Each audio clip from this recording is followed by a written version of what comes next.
Vale, quiero asegurarme que están ya las diapositivas pasando solas. Parece que no. Genial. Fase de diapositivas. Vale. Pues nada, bueno, muchísimas gracias a todos por asistir al día de hoy. Me hace mucha ilusión. Muchísimas gracias a Eureka, Tamara, por las facilidades. Ha sido un placer tratar con vosotros. Y le comentaba antes que este lugar fue el primero que acogió la primera de mis exposiciones, que fue justo al año siguiente de inaugurar Eureka, en el verano de 2010. Y nada, y que me hace muchísima ilusión volver 13 años después con una obra bastante más madurada. Bueno, voy a intentar que esto sea, bueno, voy a intentar y espero que vosotros también lo intentéis, que sea algo, me apetece que sea algo colaborativo. Esto quiere decir que, bueno, no quiero aburrir a nadie y me gustaría que si en cualquier momento alguien tiene algo que aportar o que preguntar, que sin ningún tipo de problema lo haga, ¿vale? Voy a empezar leyendo un breve texto que escribió Santi Mazarrasa acerca de mi obra. Él es escritor y filósofo y pese a no ser una persona especializada en arte, está especializado en convivir conmigo y por tanto conoce muy bien mi obra y bueno, la verdad es que yo no sé si fue este año, yo creo para la exposición de Luma, cuando lo redactó y me pareció un texto muy bonito, muy certero, que da en la diana y que creo que está muy bien para que entremos en contexto para aquellos que no conozcan o no tan profundamente mi obra. Así que si os parece voy a empezar por esta lectura, ¿vale? La cual se llama Caballo de Troya. Él siempre me hablaba de mi obra como el Caballo de Troya y Caballo de Troya tenía que titularse el texto. Así que allá voy. Todo discurso, toda decisión, todo punto de vista político, moral y emocional que adoptamos en esta carrera de obstáculos que es la vida adulta es el resultado de la experiencia vivida y de sus huellas, a menudo intraducibles, a menudo fragmentadas, nebulosa amalgama de sentimientos, relaciones, errores, deseos y traumas. La decisión que tomamos hoy es hija de un fragmento de nuestras vidas de origen irrastreable, pero también, a su vez, la fuente de la que emana lo nuevo, un camino, una posibilidad de sentido, de agitación y de inocencia. Mina K se sitúa en el centro de esta paradójica relación entre lo vivido y lo vivible, lo íntimo y lo extranjero, la ternura, la desesperación, el amor y la violencia. Su posicionamiento es claro. Lo nuevo, lo bello, lo emocionante está ahí, en la grieta flúor por la que transitan el color, la luz y sus promesas. Y así se construye su obra, a base de desechos, de roturas, de materiales que una vez fueron y hoy no cumplen ninguna función, de fragmentos de imágenes, de textos, de recuerdos, de ensayos inconclusos y, sin embargo, fértiles. El uso de archivos fotográficos familiares, el reciclaje constante de su propia obra, los mensajes, los reclamos escritos, reescritos y tachados, la presencia constante, siempre en lucha, siempre desafiante, de colores incendiarios sobre fondos negros y una particular caligrafía capaz de sonreírnos y amenazarnos en un mismo gesto, son el vehículo elegido para devolvernos la inocencia y la emoción sin idioma de una infancia universal. Precisamente ahí, en esa cualidad rehabilitadora de su trabajo, se encuentra aquello que lo hace excepcional. A través de su obra, la mirada privilegiada de los recién llegados se convierte en la navaja que abre una herida inesperada, irreversible y despiadadamente crítica en la superficie empalagosa, uniforme y confortable del presente. Ahí es nada. Ahí lo tenéis, al chaval. Bueno, pues ha sido un poco raro porque, claro, habla como en tercera persona. Antes decía, ¿qué hablo? ¿La artista? ¿Mina acá? Bueno, pues así se ha quedado. Me parece que, bueno, pues eso, pese a no ser un texto estrictamente propio, un texto que estaría en una hoja de sala en cualquier exposición, me parece que, bueno, pues ha podido más como lo emocional o lo pasional y yo creo que como eso también precisamente tiene mucho que ver con mi obra, me parecía perfecto para abrir, pues eso, una charla en el día de hoy. Y nada, y lo siguiente, os voy a explicar un poco cómo he decidido llevar todo esto. y es comenzar con unos extractos de unos libros que para mí han sido muy importantes en estos últimos años y los cuales tienen una relación muy estrecha con mi obra. Estos libros, pese a que todos puedan llegar a compartir que sean de corte ensayístico, podrían estar como divididos en 4 familias que son básicamente pues temas o motivos que ahora mismo me conciernen bastante y que me interesan, y son básicamente libros sobre plantas, sobre jardines, libros de feminismo radical, libros de arquitectura y ensayos un poco más densos sobre la consciencia, o sobre el espíritu. Ahora, a medida que vaya leyendo, iré introduciendo estos libros y todo yo creo que irá tomando sentido. Voy a empezar por un libro muy especial que fue un regalo de los más acertados que me han hecho, que se llama El jardín en movimiento, de Gilles Clement, que es un paisajista, botánico y ensayista francés, muy listo, con muy buen gusto, y que desde luego me voló la cabeza porque es un libro, es una especie de tratado sobre botánica, pero como vais a ver en todos estos textos que os voy a ir leyendo, en todos estos extractos que espero sean bastante livianos y no aburrir a nadie, se ve como claramente, cosa que ya han hecho más artistas o más ensayistas a lo largo de la historia, existe, como no podría ser de otra forma, un paralelismo muy claro entre la naturaleza de las plantas y lo que nos ocurre a nosotros como personas, y me parece de una belleza bastante estremecedora, por ponerme así épica. Os voy a leer un fragmento del resumen, que es poco elegante por mi parte, pero yo creo que va a serviros para poneros un poco en lugar. El jardín en movimiento sostiene que los jardines y el paisaje no son espacios estáticos que deben controlarse, sino lugares donde la naturaleza debe seguir su curso, donde las especies vegetales deben instalarse de forma espontánea y desarrollarse libremente, de modo que la experiencia estética surja de la contemplación de los propios procesos espontáneos de sucesión biológica. La labor del jardinero ya no consiste en domesticar la naturaleza mediante la imposición de un punto de vista predeterminado y estricto, sino en conocer las especies y sus comportamientos, observar las dinámicas naturales y la corriente biológica que anima el lugar para orientar y explotar al máximo sus características naturales. Voy a empezar por el primer extracto. Disculpad que tengo que encontrar esto. Primer capítulo ya viene pisando fuerte, me parece de una belleza suprema, y así que allá voy. Lo dicho, si alguien quiere intervenir en cualquier momento, que lo haga. El orden, la ilusión del orden, la ilusión del desorden. El hombre nunca ha podido vivir sin tramas. Ante el desorden aparente del mundo, tuvo que buscar los términos significantes, aquellos que, asociados entre ellos, hacían que su acción sobre el medio fuese más eficaz, aquellos que le permitían sobrevivir. Ante la infinita abundancia de objetos y seres, buscó relaciones entre ellos, y ante la infinita movilidad de las cosas, buscó invariables. Sin duda, la historia de los jardines está marcada especialmente por la noción del orden. En el jardín, y únicamente en él, la naturaleza se presenta según un orden particular. En cualquier otra parte, en el paisaje agrícola, se niega la naturaleza de forma radical, y de un paisaje no agrícola se dice que es salvaje, lo que excluye la noción de orden. El orden del jardín es visual, es comprensible por su forma. El vocabulario relacionado con los jardines es muy preciso: remates, setos, parterres, alamedas, entoldados, etc.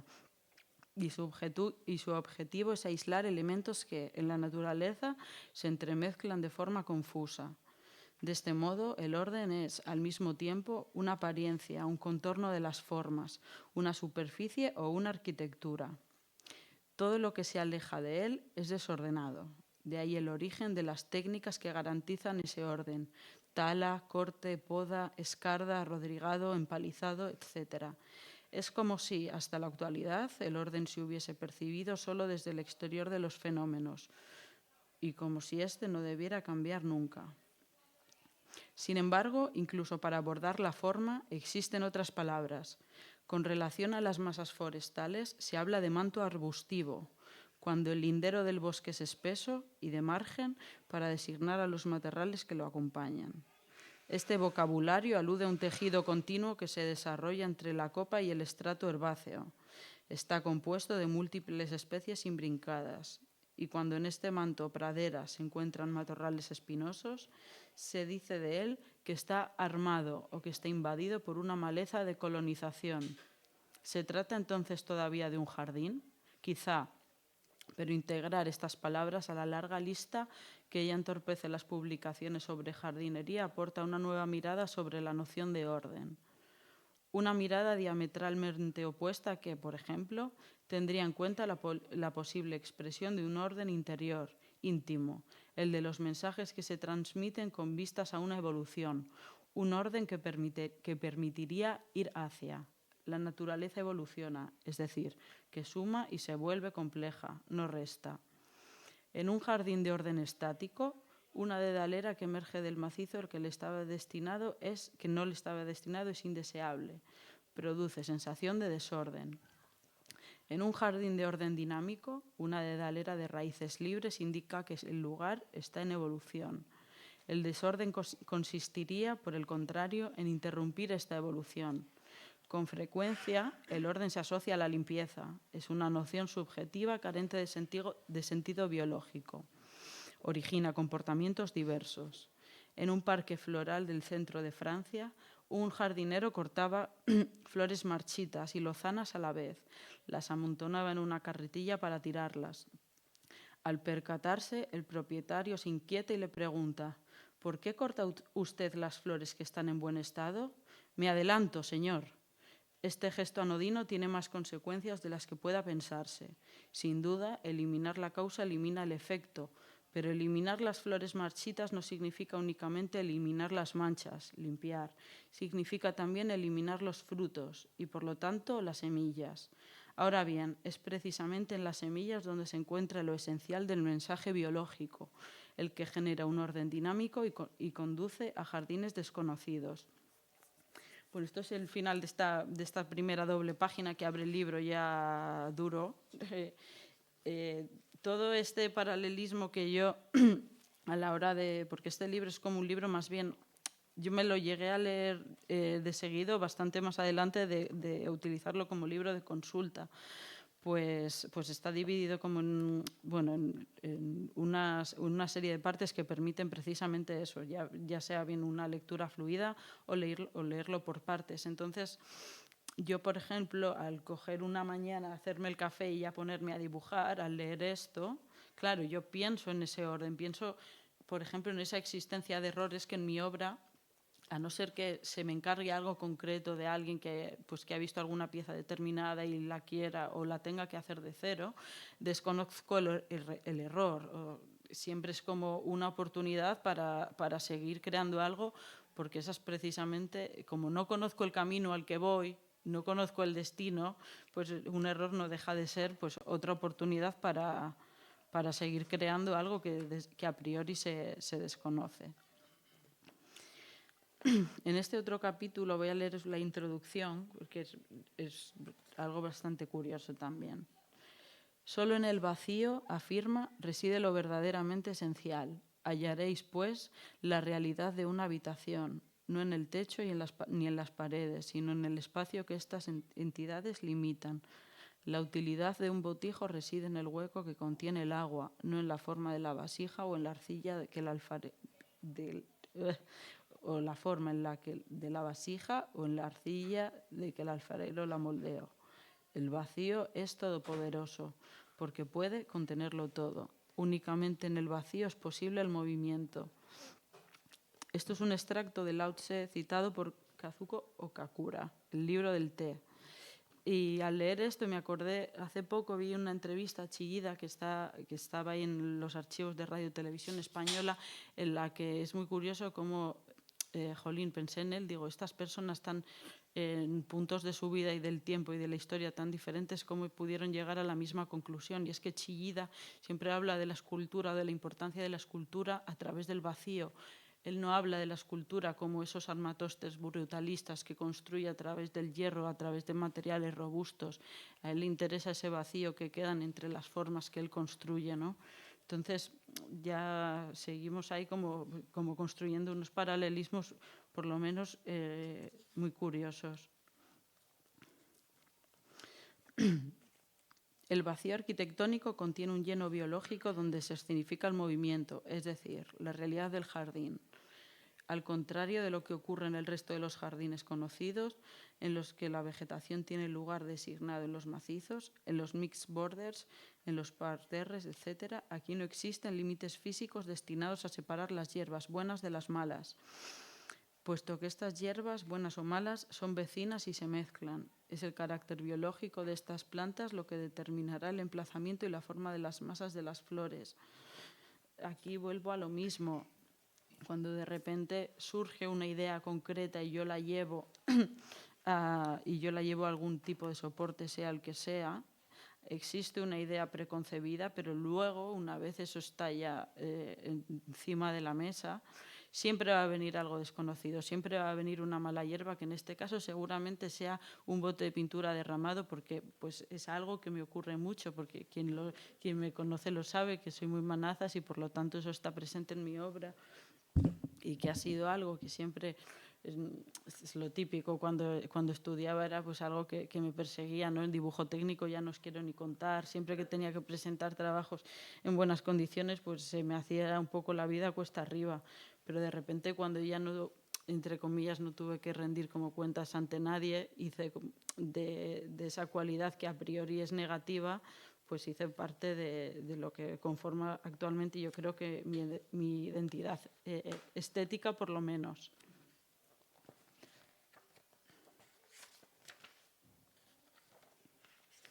No sé si esto que os voy contando, si sois capaces de ver un poco, en cierto modo, cómo hay paralelismo.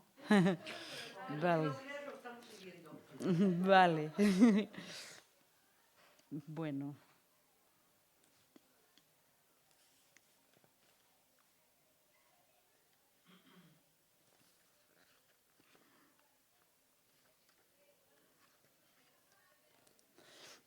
En septiembre de 1993 se abrió al público el Parque de André Citroën. Durante el primer fin de semana, 11.000 personas visitaron los jardines. Desde entonces, el uso del parque sigue siendo muy intenso, hecho que enseguida planteó problemas de reinterpretación de algunos aspectos funcionales. A lo largo del primer año de apertura, la Dirección de Parques, Jardines y Espacios Verdes de París se esforzó en observar el resultado de la confrontación entre el público y el proyecto que había decidido sacar adelante. Por razones evidentes, el jardín en movimiento es objeto de una vigilancia especial. Es un lugar fuera de lo común, que no se inscribe en ninguna tradición parisina. Cabe destacar que, claro, el jardín francés por excelencia siempre ha sido como, por así decirlo, como la némesis, ¿no?, de esos jardines ingleses que para mí son como lo que se diría como el place to be, esa cosa salvaje, que también, como esa especie de salvajismo, pero también a su vez como muy cuidados, ¿no? Todos visualizamos esos jardines de Versalles, de los cuales, por cierto, Gilles Clement es profesor de la Escuela Superior de Paisajismo de Versalles. O sea, todos visualizamos ahora mismo, ¿no?, lo que sería como el prototipo de jardín francés.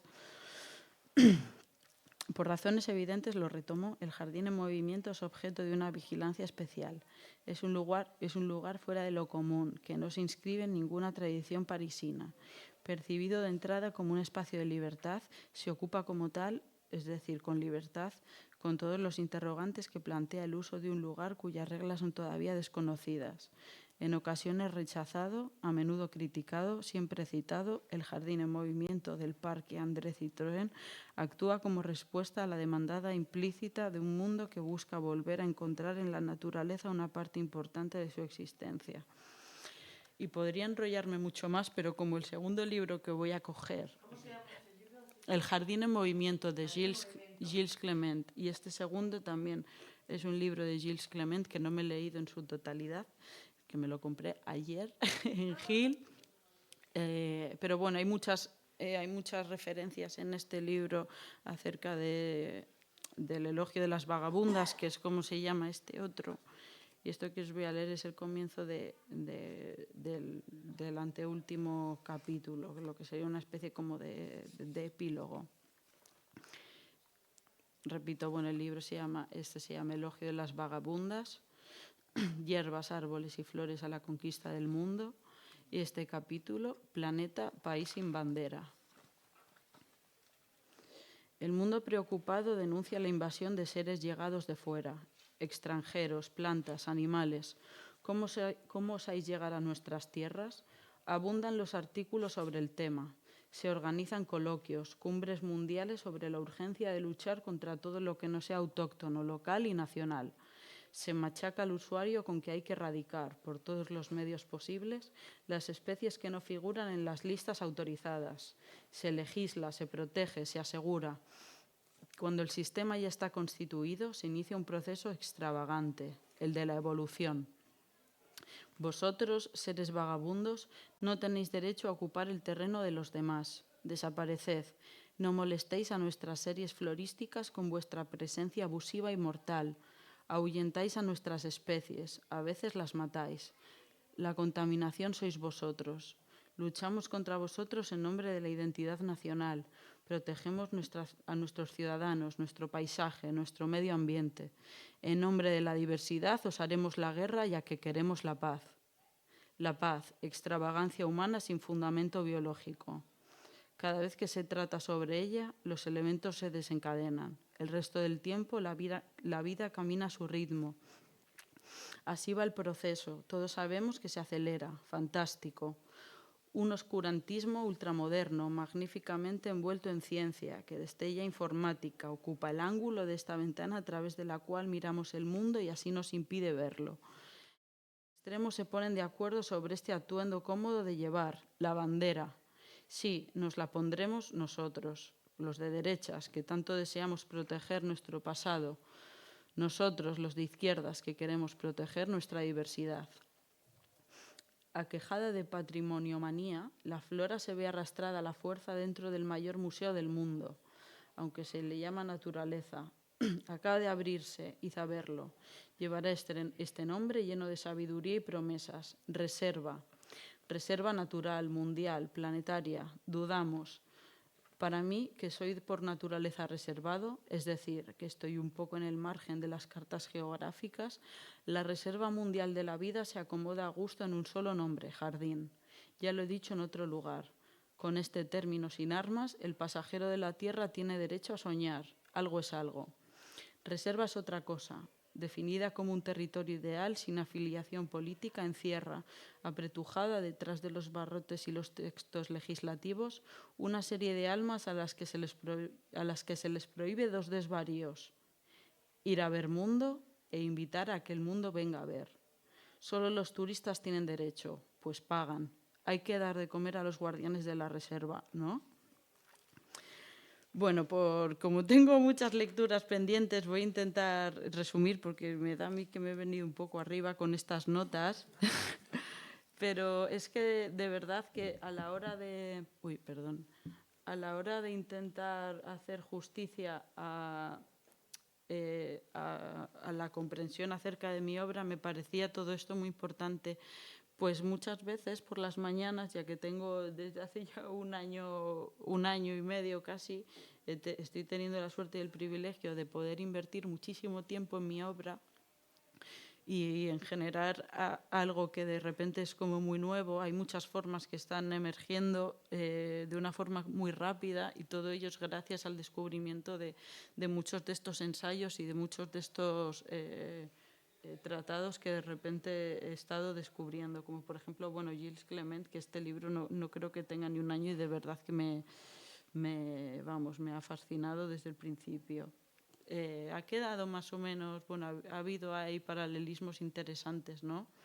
Es que como es que sí, sí, yo de verdad, en un montón de cosas y fíjate, son libros muy... Bueno, este último, vamos, no lo he estado hojeando únicamente, pero este del Jardín en Movimiento es una cosa bellísima que, claro, lo vas leyendo y dices, pero si esto es lo que me pasa a mí con mi primo, o sea, es todo, claro, está lleno, pero bueno, porque al final el mundo, eso es, el mundo también es un todo. Entonces, bueno, vale, voy a pasar a, a esta especie de droga dura. Bueno, vamos a ver. El descubrimiento de la filósofa, en este caso Ana de Miguel, la cual, por cierto, es natural de Santander, es una pensadora y una feminista excepcional que os invito ya no solo a leer, sino a escucharla, porque está, bueno, lleva toda la vida viviendo en Madrid, es profesora, creo que de la Universidad Autónoma, y ya no solo leerla, sino que también escucharla es una delicia, porque la tipa aborda una cantidad de temas tan rudos y tan duros, con una, no quiero decir tampoco sutileza, pero es como la antiagresividad. O sea, y a mí me ha ayudado, claro, yo ya tengo 31 años, pero sí, pero vamos, todo la ira o los enfados por los cuales he atravesado como mujer y por los cuales hemos atravesado muchas, a día de hoy, pese a que tenga solamente 31 años, no los digiero de la misma forma de cuando tenía pues 15 años. Entonces, gracias a lecturas de esta índole, me ha ayudado como a de repente visualizar esta problemática desde otro punto de vista y sobre todo a manejar como esa ira o ese enfado que produce pues eso, toda la problemática machista desde otro punto de vista. Ética para Celia es un libro que Ana escribe de forma como desde una perspectiva epistolar, y es un libro que le dedica a su hija y básicamente en todas estas páginas le habla a su hija sobre desde una perspectiva histórica también, le habla bueno, pues sobre la problemática con la que se va a enfrentar por el hecho de haber nacido mujer. Entonces, bueno, pues como toda esa ira y todo ese enfado que igual, pues como todos, cuando era más joven llevaba como de una forma mucho más desinhibida, ahora es algo que también está de una forma mucho más sutil en mi obra, pero está muy presente. Entonces y que es algo que de la misma forma que me ocurre, por ejemplo, aunque en este caso los tratados de Jardines, sí que la referencia puede ser mucho más estética. Estas referencias que también me evocan muchas ideas para pintar, son mucho más políticas, pero también al final en mi obra también se traducen en interpretaciones obviamente estéticas y pictóricas. Entonces, bueno, aquí tengo apuntadas muchas cosas, pero voy a resumir porque si no, no llego. Permítame que le haga una pregunta. ¿Se ha preguntado usted alguna vez si Ética a Nicómaco, el libro que Aristóteles, el filósofo, dedicó a su hijo, era un libro para chicos? ¿Pensó usted, por ejemplo, qué interesante, qué oportuno, un libro de ética para chicos, ideal para estos 2000 y pico años de patriarcado? Quiero decirle que si usted nunca ha pensado que Ética a Nicómaco fuera una ética para chicos, no sé por qué no interpreta del mismo modo que un libro de título Ética para Celia es una ética para seres humanos.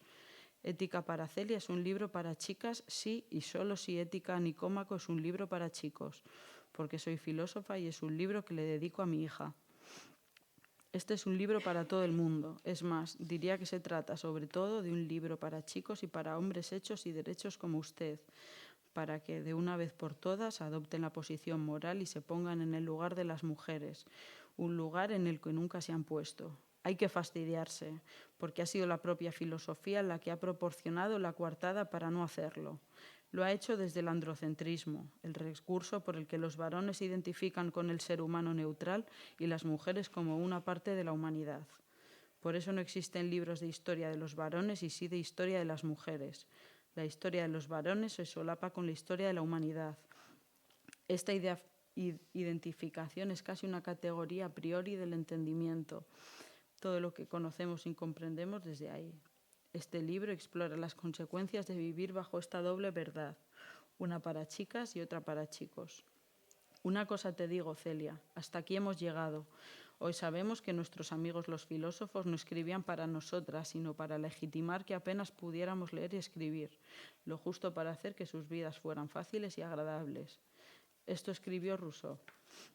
La educación de las mujeres debe ser relativa a los hombres, hacerles la vida dulce y agradable. Estos son los deberes de las mujeres en todo tiempo y lugar y para lo que deben ser educadas las niñas desde la infancia. No les vamos a guardar rencor.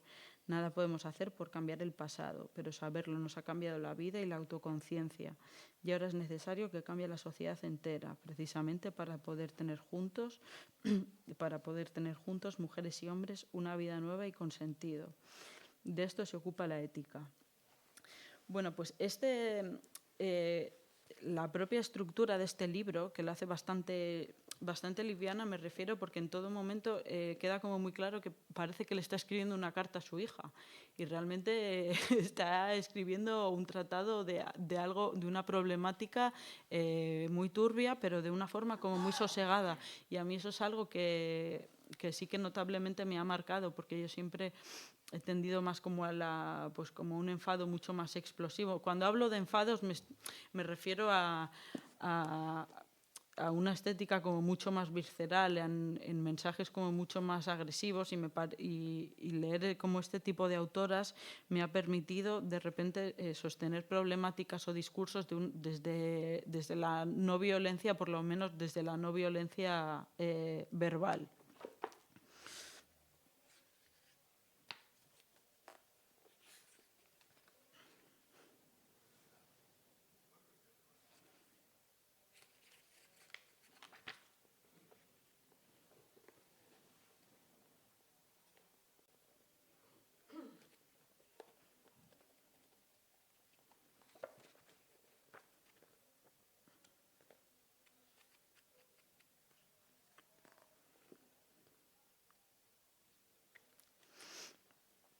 En este capítulo primero se analizan 3 fuentes formales de nuestras creencias, de esas que te facilitan con bases de la cultura occidental, que es en la que tú y yo, viajera Celia, hemos nacido y crecido. El conocimiento siempre está situado y nuestras 3 fuentes se suceden de forma cronológica. El mundo grecorromano con su mitología, el cristianismo con sus navidades y la filosofía y el pensamiento científico con su técnica y su tecnología forman parte de las creencias más básicas acerca de quiénes somos y cómo debemos actuar. Científicas y novelistas, influencers y futbolistas no dejan de basar sus creencias, sus valores y también sus bobadas en alguna de estas fuentes. Son las raíces y los nutrientes de muchas de nuestras creencias más básicas, esas que no sabemos explicitar, por ser tan básicas como el aire que respiramos, hasta que llega una pandemia. Pero su mensaje ha sido y sigue siendo muy claro. Lo que es cierto para una chica no lo es para un chico. Bueno, pues, por ejemplo, esta última frase, yo tengo como muchos extractos de todos estos libros que a medida que iba leyendo los iba anotando en notas, que luego, bueno, aquí, como este pase de diapositivas no están, no están como cronológicamente establecidas, pero sí que han determinado muchas líneas de trabajo que he ido desarrollando. Y bueno, pues básicamente es un libro en el que de repente vi como con claridad muchas de esas problemáticas que todas al final hemos vivido, pero de una forma como muy esclarecedora y fue bastante como un poco una luz en el camino. Si queréis, sí. Cronológicamente, esto, por ejemplo, todo este mundo feminista, ¿te ha interesado siempre o ha sido una cosa como una revelación? Hombre, pues ¿A raíz de algo? no, siempre, a ver, yo también tengo, de hecho, por ejemplo, aquí He traído unos cuantos y aquí está otro. Tengo un mogollón de libros de mi madre que eran de su juventud y yo siempre he tenido en casa, pero claro, siempre, cada vez que los abría, muchos de ellos, claro, La mística de la feminidad, son libros que están escritos en una clave que yo cuando los vi por primera vez no era capaz de digerir porque pues son cosas bastante duras y bastante complejas. Muchas de ellas a día de hoy sigo sin poder comprenderlas del todo, pero bueno, sí que ha sido a raíz de conocer, por ejemplo, a esta escritora, Ana de Miguel, por conocerla por varias conferencias y demás, cuando he ido como interesándome por más autoras que seguían un poco esa línea de pensamiento. Entonces ha sido, pero realmente eso, fue como Ana de Miguel un poco la descubridora, la que abrió paso como a más lecturas que están por ahí, como pues Amelia. ¿De qué forma te ha influido de qué manera te ha influido en tu obra? Estas lecturas, dices. ¿Qué ha cambiado en tu obra o qué has añadido o quitado? ¿Cómo lo has reflejado? Porque tú dices que, en fin, que te ha reducido un poco, has dicho, la violencia, por lo menos oral. Sí. Tu obra es, en fin, no es nada relajada. No. No. No. Me gusta, pero no es nada relajada, yo no diría agresiva, porque no es agresiva, pero sí un poco potente, ¿no? Sí. Pues mira, ahora estoy haciendo como una serie de piezas que presentan una especie de tamaño entre A5 y A4 en tablas, que estoy realizando únicamente con pintura de pared negra y un óleo rosa sangre que tenía por ahí abandonado en el taller y que recuperé hace poco. Y que, pues bueno, por desgracia cada día lo común al ver el telediario no es enfrentarte con un montón de noticias horrendas acerca de, bueno, pues de los feminicidios y demás. Y como siempre veo el telediario desde mi mesa de trabajo, esos colores siempre están muy cerca de mí y estoy realizando, bueno, ahora eso, como una serie en la cual presentan todos como este tipo de colores, como siempre, que han estado como muy unidos a esa feminidad, pero casi como por ejemplo el rosa, que siempre ha estado relacionado con lo sutil, con la dulzura, con la sutileza, pero que ahora no, yo creo que, y además es algo como muy, o sea, bastante tangible, eso se ve, como de repente el rosa ya no es lo que era, ahora el rosa nos hemos vuelto a apropiar de él y ya presenta como otra connotación. Entonces, esto te lo digo, pero realmente lo que ocurre, o sea, yo no lo planeo, ¿sabes? Yo leo y luego tiene que pasar un tiempo después de la realización de estas obras hasta que yo tengo que parar y pensar y decir, ¿qué ha pasado aquí? ¿Por qué esto tiene esta forma? ¿Por qué no? Pero yo creo que, por ejemplo, la gama cromática que predominante cada vez que leo, por ejemplo, a estas mujeres o que leo alguna noticia, suele ser siempre la misma. Pero es un tema, eso me pasa en general cada vez que me pongo a pintar. Tiene que pasar un tiempo para yo volverme a encontrar con esa obra y pensar qué es lo que ha pasado, porque muchas veces no lo sé, que es lo que también aparece en el texto, en el texto que he leído al principio, que dice algo así, que no sabes dónde vas porque donde vas no existe. Yo no sé dónde voy, pero voy. Entonces, muchas veces, ¿no? Cuando, por ejemplo, la serie esta de tablas que estoy desarrollando, tengo que alejarme y decir, joder, pues es que cada vez que leo a estas mujeres, al final siempre tiendo hasta estos colores, hacia ese rojo sangre, pero un rojo sangre que no está recreando una violencia o no está generando una imagen de la mujer como víctima, sino que está llevándonos como hacia como un estado de poder. Pero realmente no sé muy bien qué ocurre, pero ocurre. ¿Sabes? No lo sé muy bien. ¿Se os está haciendo muy pesado todo esto que os estoy diciendo? Bueno, ya por último, porque tengo aquí muchas más cosas, quiero leeros un extracto de un libro y luego ya voy a pasar a otra cosa, voy a pasar con los dibujos. Este libro me hice con él el año pasado, pero lo conocí hace muchos más años porque leí un extracto, creo recordar que en Tumblr, de un pequeño texto extraído de este libro que me voló la cabeza y desde entonces lo copié, lo tengo, ha ido pasando de un ordenador a otro y vamos, y fue un poco el detonante como para intentar introducirme en este tipo de lecturas que muchas veces no llego a entender del todo, pero yo esto no sé muy bien si lo decía, bueno, no me la voy a jugar en citar a ningún autor porque igual meto la pata y no quiero eso. Muchas veces leer como este tipo, por ejemplo, este libro se llama de Gary Lachman, Una historia secreta de la consciencia. O sea, tiene partes que son verdaderamente duras y que son, imagino, lecturas, no son lecturas muy específicas para gente con para gente que ya ha pasado por muchos niveles antes de poder coger este libro y entenderlo. Pero genera ideas y evoca muchas cosas que me resultaron muy interesantes. Entre ellos este fragmento de aquí.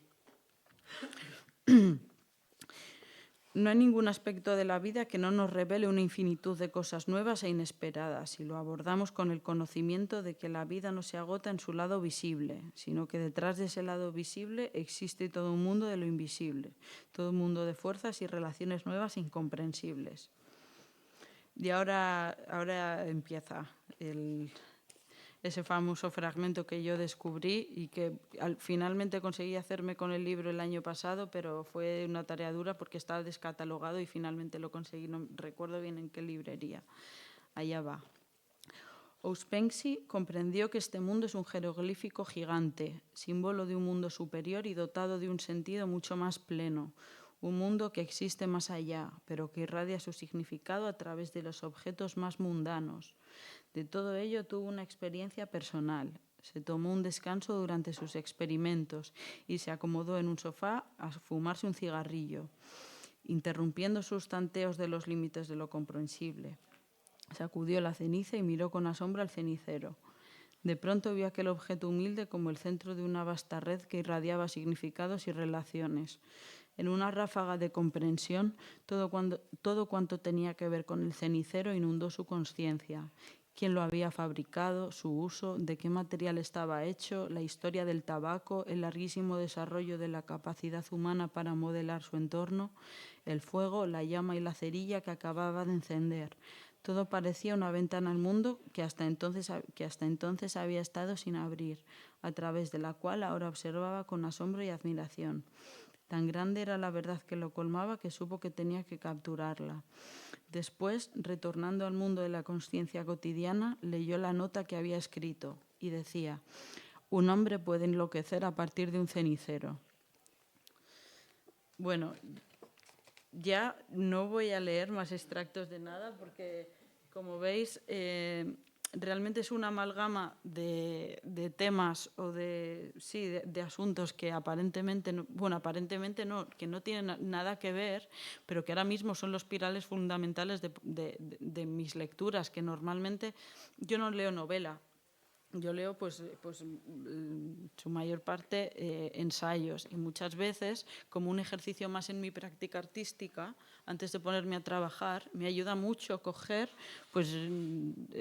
cualquiera de estos libros, dependiendo de lo que me apetezca en el día, y abrirlos por algún capítulo que me suscite algo interesante y leer, y a partir de esas lecturas pues surge de repente pues como una serie de amalgamas que al final es el resultado de... Mi obra no es solamente esto, obviamente la obra de alguien, la obra de un artista no se ciñe a lo que lee, se ciñe a muchísimas más cosas que a mí se me escapan, que yo no comprendo. Pero me parecía bastante importante ponerlo sobre... hacerlos un poco protagonistas en el día de hoy. Después de... O sea, que en tu obra, digamos, sí. tus lecturas son muy importantes, la proporción, digamos, de lo que incluye. Pues en estos últimos años sí. En estos últimos años sí. Pero ya no solo son temas que siempre han estado muy presentes, pero que estas lecturas han enriquecido. Por ejemplo, leer a estas mujeres, estas filósofas, feministas radicales. No todas las filósofas que leo son feministas radicales. De hecho, también me interesa mucho leer a gente con la cual no comparto la línea misma de pensamiento, porque eso tampoco a mí no me sugiere nada. A mí me interesa como ese movimiento en la idea en la cual me hace replantearme posiciones en las que yo no estoy necesariamente. pero sí que es un pilar importante, porque al final yo os estoy leyendo ojalá fuera Ana de Miguel, pero es que también ojalá fuera Gary Lachman, ojalá fuera Gilles, el paisajista. Yo leo a gente inteligentísima, de la cual muchas veces al leer les digo, pero ¿tú cómo has llegado a esto? ¿Pero qué te pasa? Y muchas veces no lo entiendo, pero es que muchas veces antepongo ese entendimiento como a la musicalidad que me evocan esas lecturas. Al no entender algo, ese algo también muchas veces me engancha que es un poco naif esto que estoy diciendo. Eso es, y eso me pasaba también. Tengo un par de libros de Unamuno con los cuales me pasa lo mismo. Digo, ¿pero qué dices? Que escribía de una forma pero de una forma que a mí me enganchaba, pero que muchas veces, pues por ese castellano que utilizaba él, no lo entiendes, pero es como traspasar un poco ese significado y quedarte con la musicalidad. Al final nadie me está llamando para hacer un tratado sobre este libro, sino lo cojo un poco como gasolina para que me evoque imágenes, para que me evoque ideas. Voy a pasar ahora y ya de forma rápida he dividido esta proyección. Me da la sensación de que me he estado haciendo de que ha sido todo un follón, pero porque como al final también mi obra es un follón y toda la gente de la que bebo es un follón, digo, pues si no estoy diciendo nada de lo que quería decir. Pero bueno, la proyección anterior que hemos visto ha estado, básicamente protagonizada por lo que yo concibo como obra plástica. Bueno, lo que concibo, no, lo que es mi obra plástica. Luego, desde hace ya pues un año y pico, he vuelto al dibujo, cosa que tenía bastante abandonada, pero el hecho de haber compartido también taller con Guillermo de Foucault, con Javier Trujeda, con Amaya Bregel, hace ya unos años nos fuimos picando como de unos y otros y empezamos a crear imágenes y páginas de cómics entre los tres, y eso me ha reconciliado un poco con el dibujo, y desde entonces no paro de dibujarme. Es como ya un estado natural más, el cual hago mientras veo la televisión, mientras estoy en el autobús.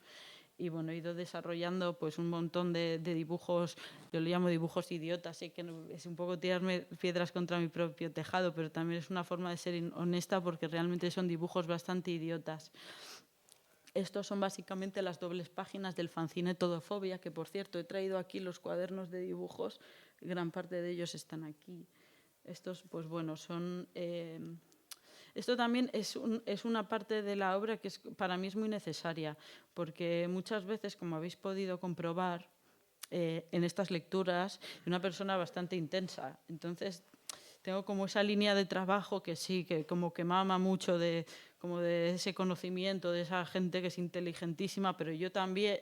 Pero yo no soy esta gente, ojalá, pero yo soy bastante payasa, entonces es como esa otra parte de mi creatividad por la cual también me expreso, y de una forma bastante certera, y de hecho desde que está tan presente el dibujo como en mi obra, estoy como, no sé, estoy encontrando como de repente un filón que llevaba como tantos años desplazado que no entiendo por qué había sido así, pero bueno.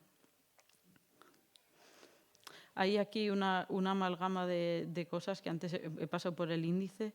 Esto es un compendio básicamente, bueno, esto es el índice de todo lo que nos podemos encontrar aquí. Y hay un poco de todo.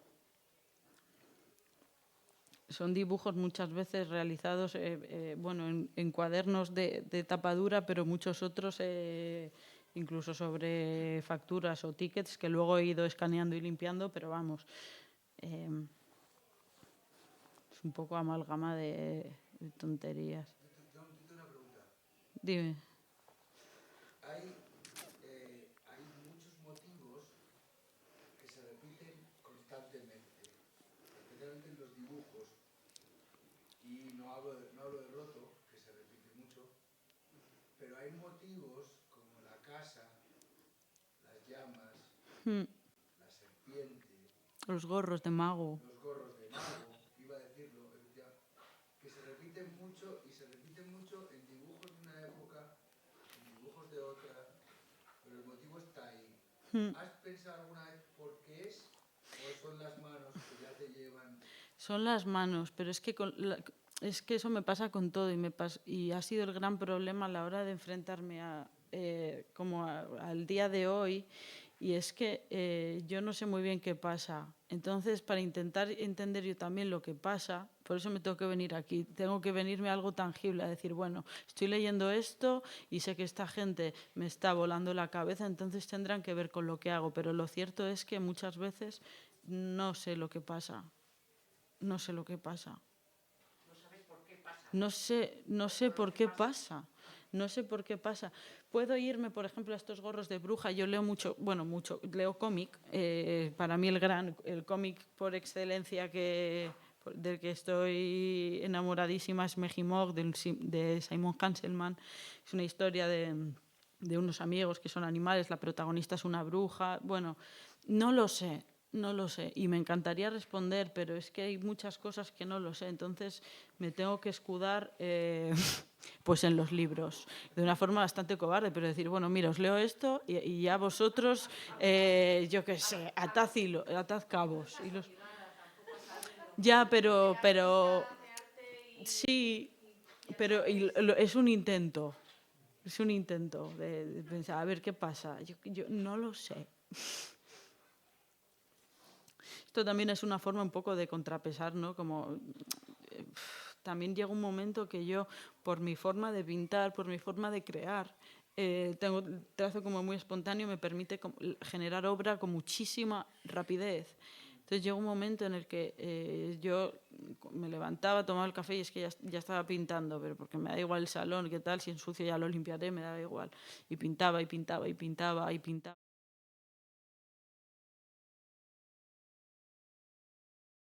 Como que no quiero decir como que me enfadara con esa obra, pero no necesitaba como algo más, que por ejemplo eso fue algo que el dibujo me sirvió como para dejarlo de lado, como complementar esa parte como de obra más seria, menos formal.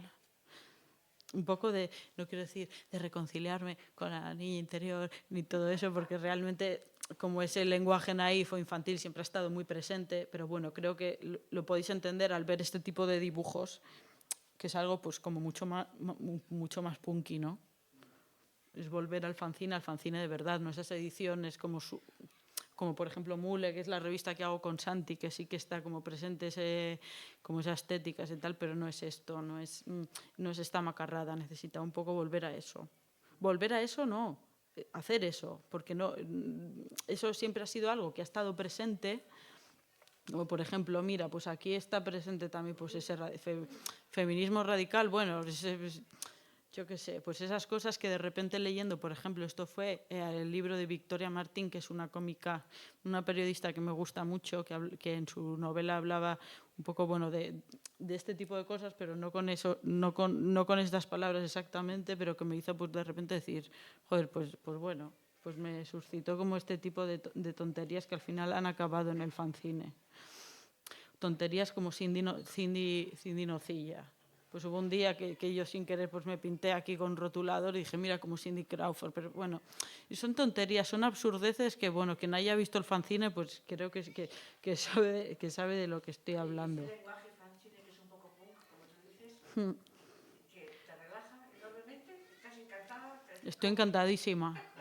Estoy encantadísima sobre todo porque es algo que yo pese a que pinte o dibuje todos los días, cuando no lo estoy haciendo pienso mucho en ello.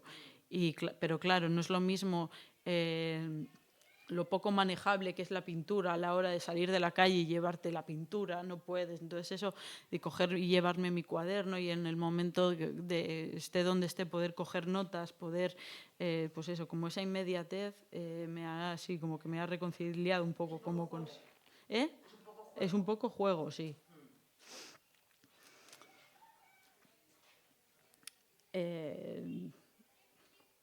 No sé, chicos, porque pacto, a ver.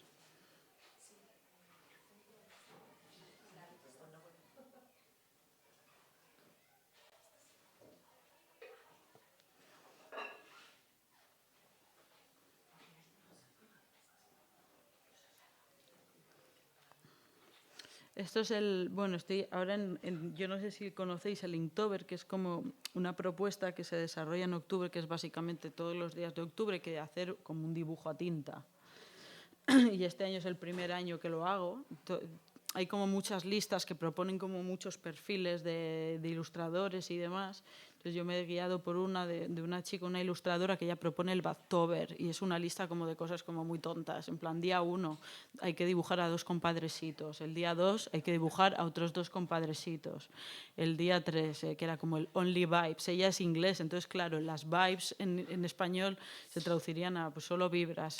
Que es una vibra que a mí me suscite como buen rollo, pues tener una casa, un cottage en Inglaterra, en un pueblo lejos de todo, pues toma la cabaña. Pues tonterías, mis pies que huelen a queso, y dibujo unos pies pues son este tipo de chorradas, pero que bueno, al final pues oye, pues esto nada, pues rompí mi ordenador, pues nada, el día 6 un hombre malo, pues mi ordenador, malísimo, malísimo.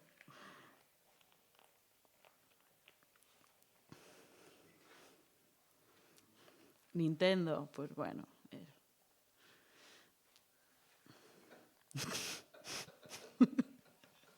Dinero.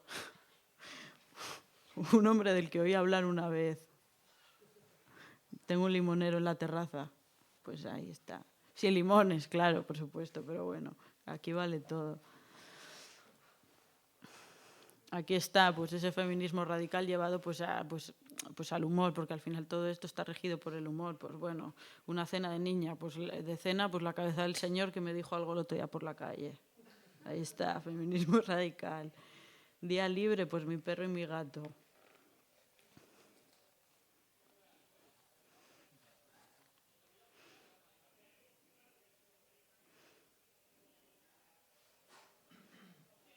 Además, también el dibujo me ha permitido, pese a que exista como obviamente figuras claramente reconocibles, es como de repente estoy descubriendo como un lenguaje nuevo que me permite también mezclar como esa parte de cero figuración y abstracciones, y como esos tachones que son como unas grafías como súper presentes en mi obra, que tampoco sé muy bien por qué están ahí, pero están de una forma muy presente, y como ese juego entre figuras reconocibles y ese lenguaje abstracto también está siendo como pues un filón. Esta es la última, cuadrado, mala pata. En los dibujos se ve muy bien a qué te refieres cuando hablas de un jardín inglés. ¿De un jardín, perdona? Inglés. Sí. Oh. Sí, porque crecen un poco a su manera los dibujos. Sí, sí, sí, pero todo dentro de... No a la manera francesa. Pero no sobra. Eso es. Esto es Malapata, que Malapata fue un intento fue un esbozo de novela gráfica que quise presentar al premio de novela gráfica del Gobierno de Cantabria, pero me equivoqué de fecha. Bueno, total, Malapata es con lo que he participado en el último número de Mule.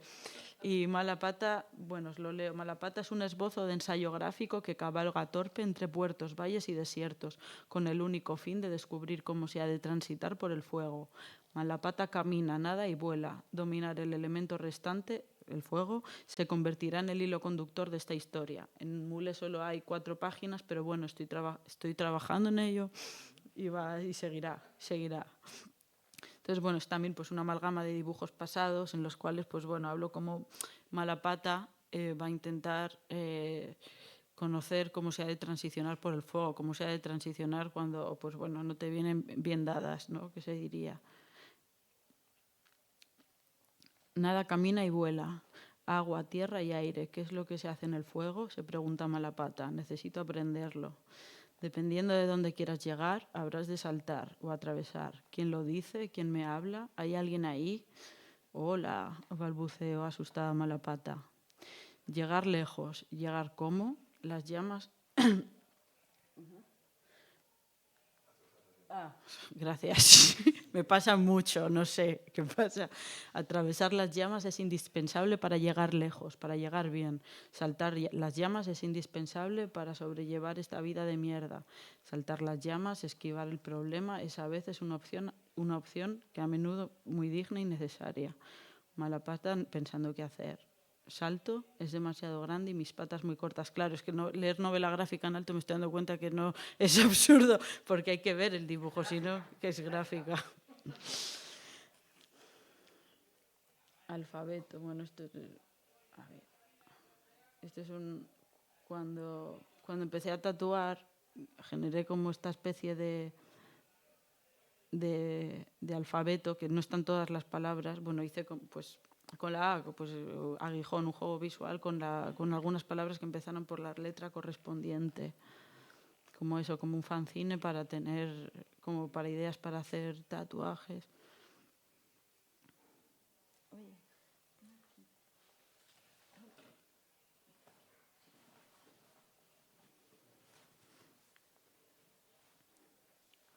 Ese juego, ¿no?, entre el frío, pues como las Fs ahí tiritando, que es algo que me interesa mucho. Por eso el texto, también las lecturas me ayudan mucho, porque rara es la vez que dibujo o que pinto y no anoto algo al lado. Entonces el texto siempre ha sido como muy presente, siempre ha sido como muy importante, ya no solo por su significado, sino también por el significante, por el continente, por la propia forma de las palabras, que al final se convierten en formas, en una forma más igual de presente que, bueno, iba a decir que el color, en el caso del dibujo, color cero, pero bueno.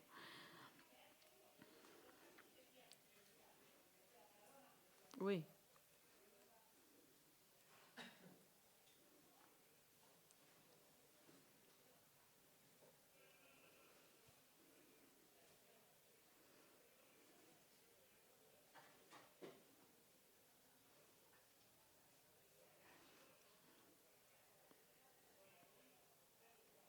¿Puedo decir algo acerca del alfabeto?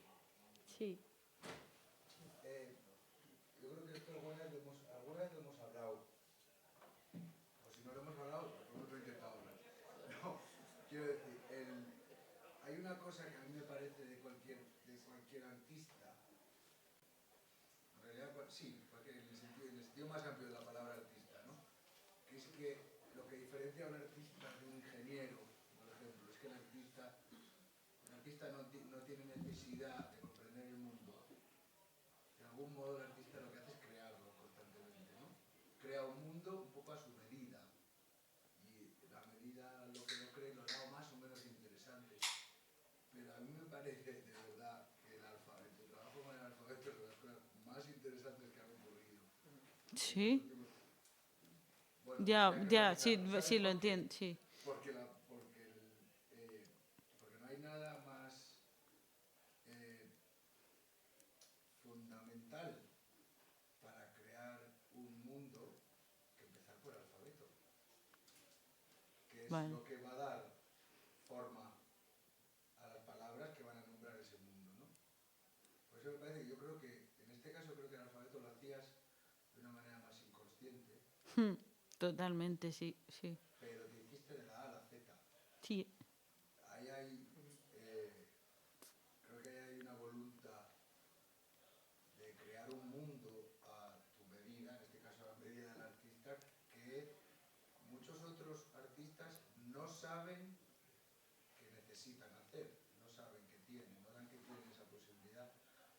Y creo que cuando hiciste el alfabeto era una manera de sentar, no de sentar cátedra, sino de avisar al espectador.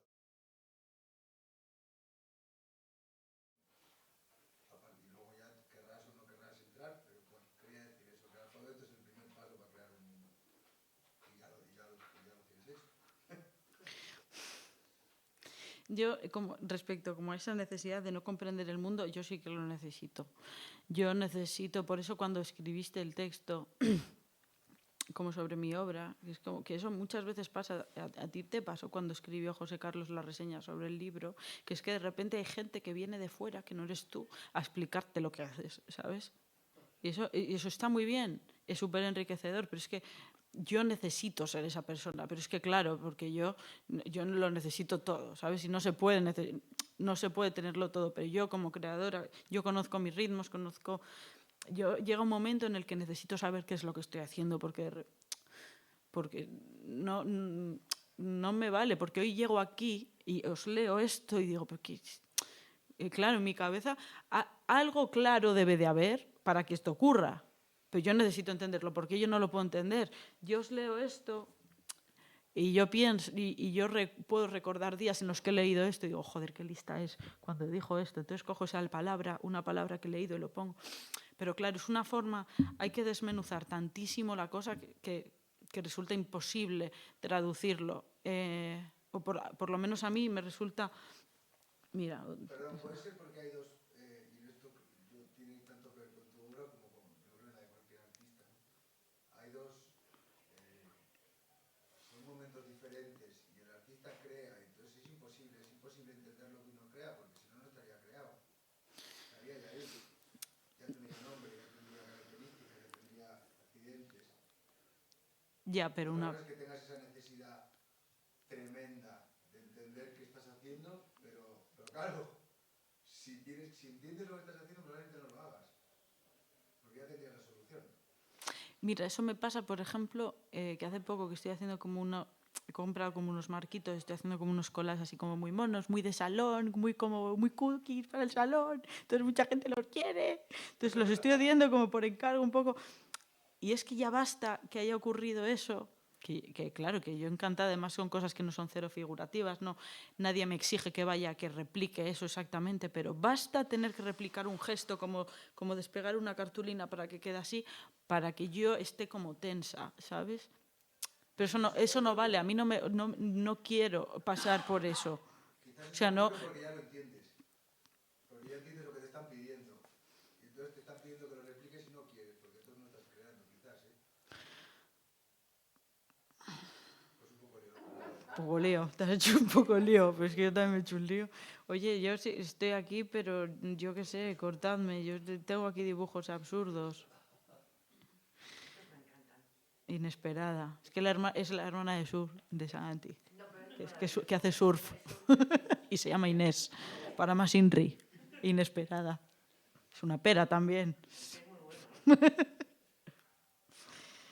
Inesperada. Cobete, pues bueno.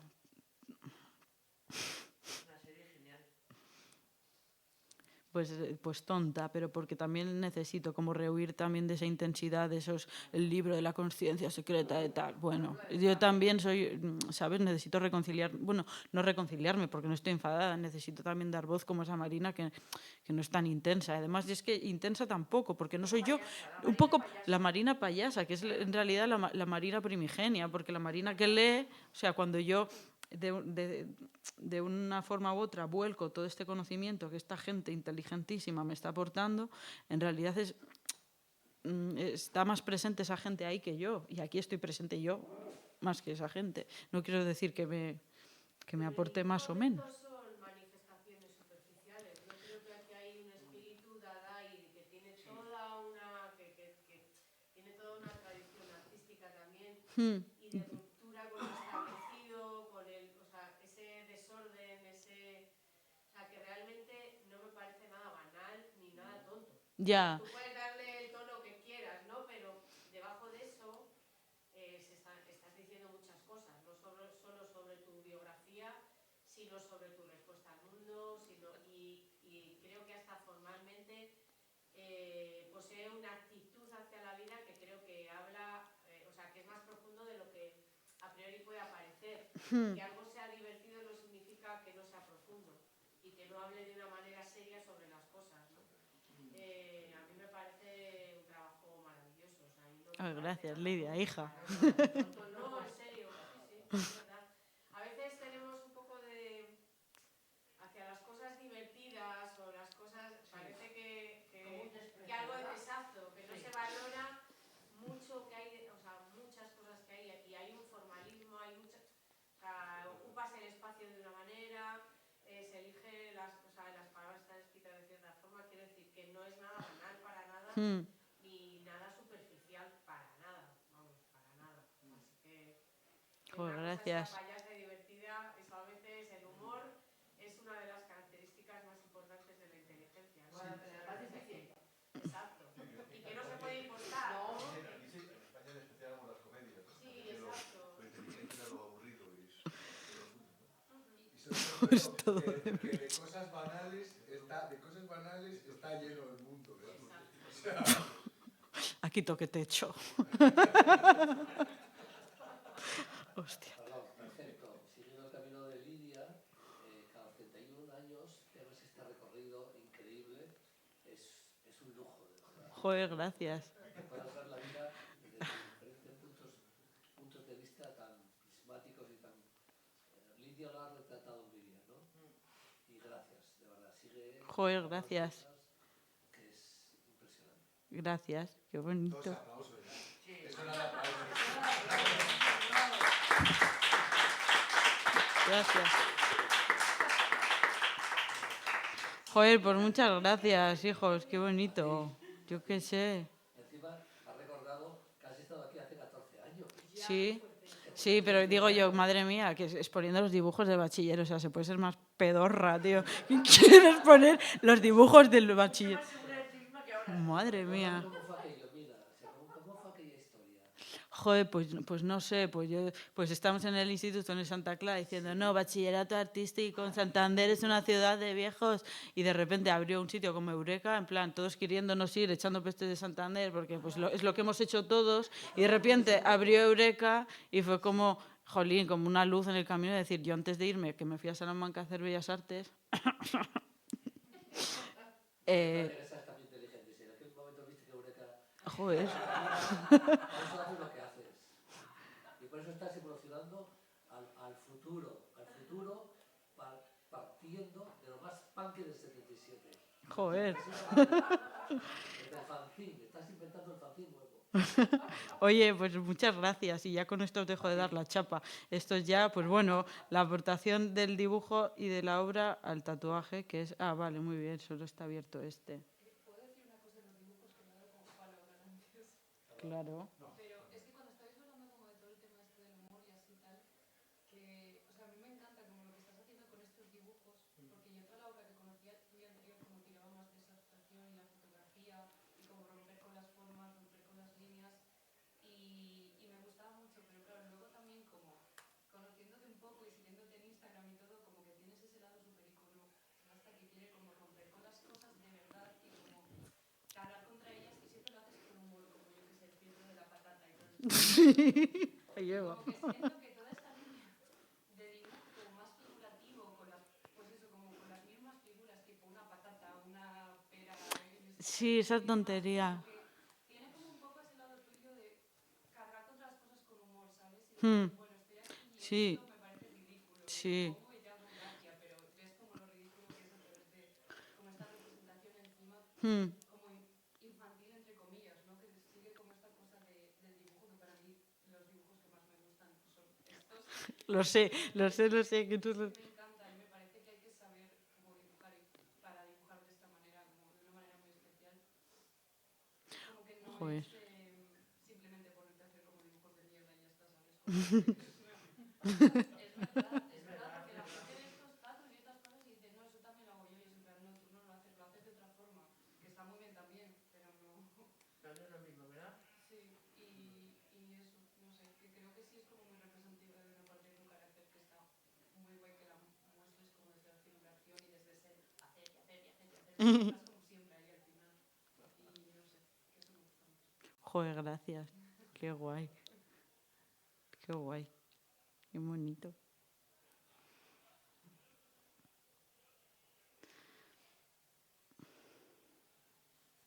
Omnipresente, mi amor.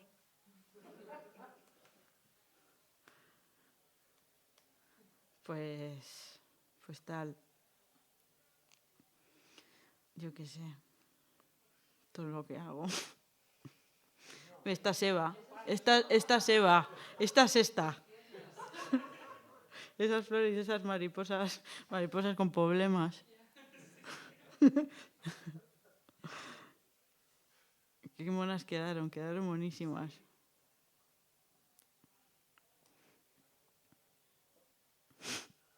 Me da la risa cuando las veo. Esto es un extracto de una canción de un argentino triste, que también están muy presentes en los fanzines de pues, el Cerati y todos estos que están fatal.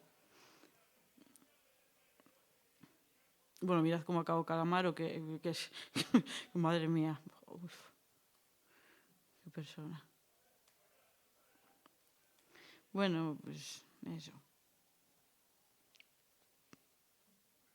¿No vas a leernos un fragmento de Patante? ¿Eh? ¿No queda algún fragmento de estos duros? Tienes algún Duros de fragmento roer. Sí, este puede estar bien. Además, no duro tampoco. Mira, puede estar guay para cerrar. Este ensayo sobre arte y escritura de Castillejo, que es maravilloso. El archivo es La Fuente. ¿Sobre el proyecto de la revista? Sí. Oh, juir. Comentar algo Sí. Pues bueno, ya conocéis todos la revista MUL, es la revista de desarrollo con Santi. Es una revista de literatura que empezó siendo una revista de literatura, pero ya es como una revista que abarca literatura y artefactos gráficos en su más amplio sentido. Y bueno, aquí hemos traído los 3 últimos ejemplares, ya os traeremos más, que se nos olvidó traer más números del 5. Y bueno, lo hacemos todo entre los dos. Abrimos convocatoria los primeros números para escritores o creadores de Santander, de Cantabria, perdón. Como contamos con la ayuda de la Santander Creativa, pues bueno, tiramos un poco como eso, insistiendo ahí como en lo local, que pese a que ya luego se abriera la convocatoria a escritores de fuera, perdón, seguimos como muy arraigados en la estética del mar, de la bahía de Santander, porque lo hacemos encima en la maldita bahía de Santander. Seguimos aquí, contra viento y marea. Los 2 primeros números estuvieron cubiertos por la ayuda de Santander Creativa, pero luego ya hemos volado libres y solos, con sus pros y sus contras. Los pros, bueno, pues hacer lo que nos dé la gana sin rendir cuentas a nadie. Los contras, pues que no tenemos un duro, pero bueno, pagamos a los autores, que es algo de lo que estamos orgullosos, que bueno, pagamos lo que nos da, pero pagamos, que es algo que parece que aquí, pues, bueno, eso. Una revista de literatura muy bonita, que está aquí en la venta en Gil y en Fluent, y bueno, en Madrid y en más puntos. Perdón, es que estoy un poco espesa, me ha pillado de cero. Pues, a ver, Santi, ¿algo? Tenéis aquí esos ejemplares. Tiene una estética, bueno, pues bastante marcada. La gente dice, bueno, vale, la gente identifica Mule, la gente reconoce Mule, la gente sabe qué es Mule y qué no.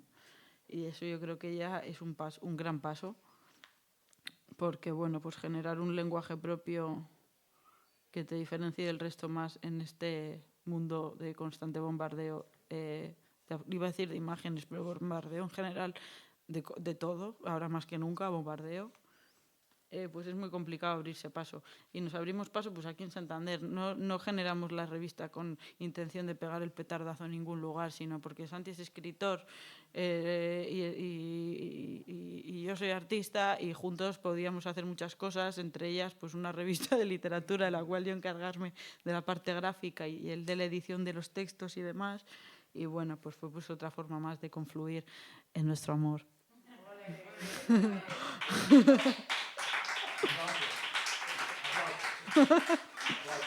Y bueno, voy a concluir.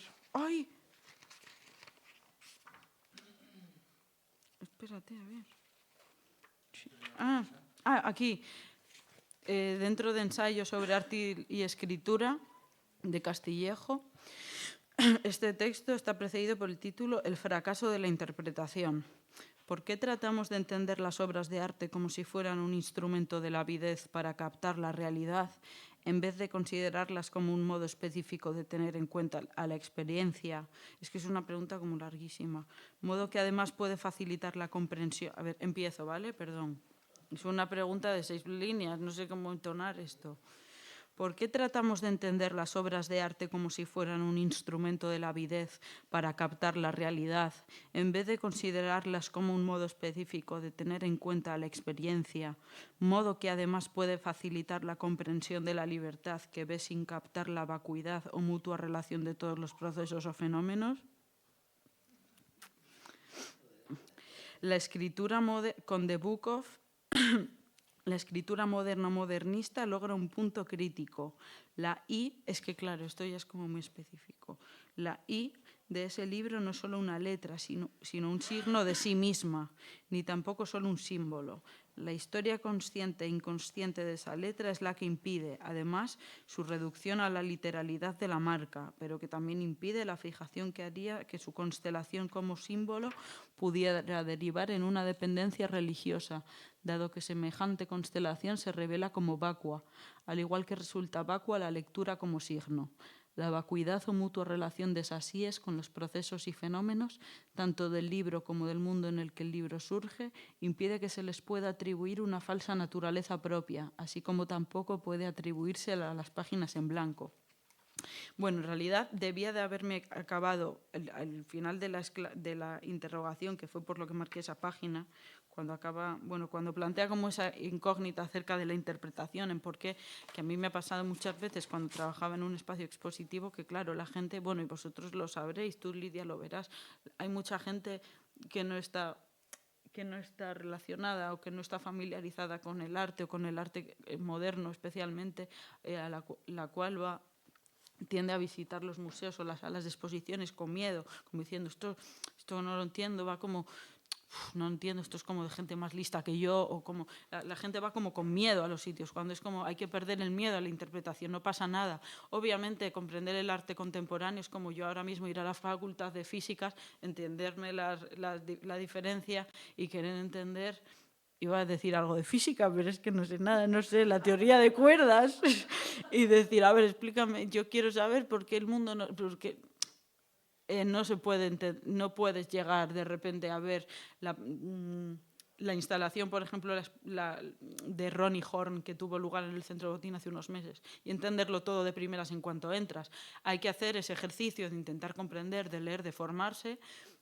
Pero si no quieres hacer ese ejercicio también está bien quedarse con ese momento, con lo que te suscita, perderle el miedo. Yo siempre animo a la gente a perderle el miedo, porque muchas veces es eso, si no se está familiarizado es como que la gente vea como, eso es algo también que me repatea, que vea al artista como un ser de luz, un ser superior y nada más lejos de la realidad, ni el arte al final.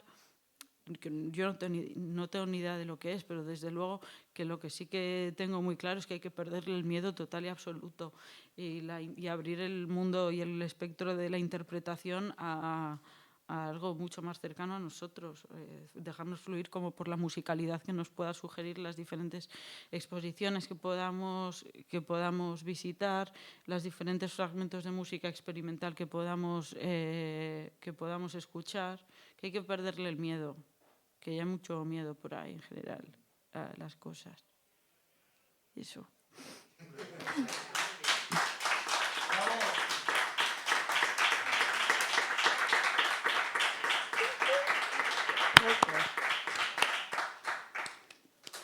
Tengo aquí, a ver, guión, jardines, flores, plantas, ensayos, conciencia, feminismo radical y arquitectura. Ostras, vaya traca. Arquitectura te la has saltado, ¿eh? Para la próxima. Ostras. A vosotros. A vosotros. Jo, qué guay.